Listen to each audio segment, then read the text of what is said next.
ایک میری طرح کا دیندار تھا جو چہرے کا تو نیک تھا، اندر پتہ نہیں کیا کچھ تھا. ایک طوائف گزر رہی تھی، اس نے اس کو تبلیغ کر دی. کہنے لگا بس کر دے، سیانی بن جا. تو کسی دانشور میں لکھا ہے اس نے بڑا سخت جواب دیا اس عورت نے. کہنے لگی بابا میں تو جو ہوں وہ نظر بھی آ رہی، تو بتا جو تو نظر آتا ہے وہ تو ہے کہ نہیں. اس بندے نے چیخ ماری اور بے ہوش ہو کے گر پڑا. لوگوں نے کہا بابا آج کسی صوفی کا کلام سنا ہے جو بے ہوش ہو گیا؟ تو اس نے کہا نہیں، آج طوائف کی بات سنی. طوائف کی. اور وہ عجیب بات کر گئی ہے.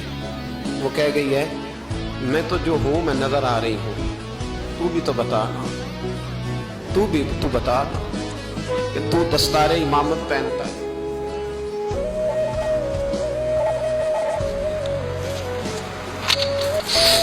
تو بتا تو جو کہلاتا ہے تو وہ ہے کہ نہیں. یہ وقال الانسان ما لہا، یہ راز قیامت میں کھلے گا. ہم جو کچھ بتا رہے ہیں نا اپنی زبانوں سے، ہمیں اپنے گناہوں کا احساس ہونا چاہیے. ایسا نہ ہو کہ جب سزا ملے تو پھر اس طرح کی ملے کہ دوبارہ کسی کو کوئی منہ دکھانے کے قابل نہ رہے.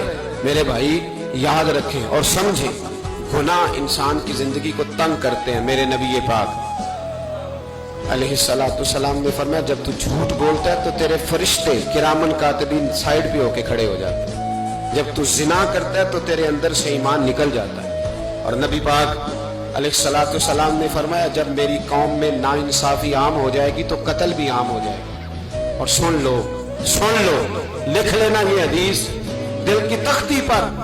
نبی پاک علیہ السلام نے فرمایا جب میری قوم میں بے حیائی اور بدکاری عام ہو جائے گی تو دو سزائیں اللہ دے گا. ایک تو جوان موتیں آئیں گی، جوان بچے کچھ بھی نہیں دیکھا چلے گا.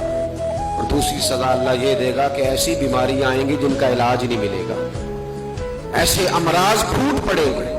بھائی دیکھیں تو صحیح، کہیں ایسا تو نہیں کہ ہم ان عیبوں میں مبتلا ہیں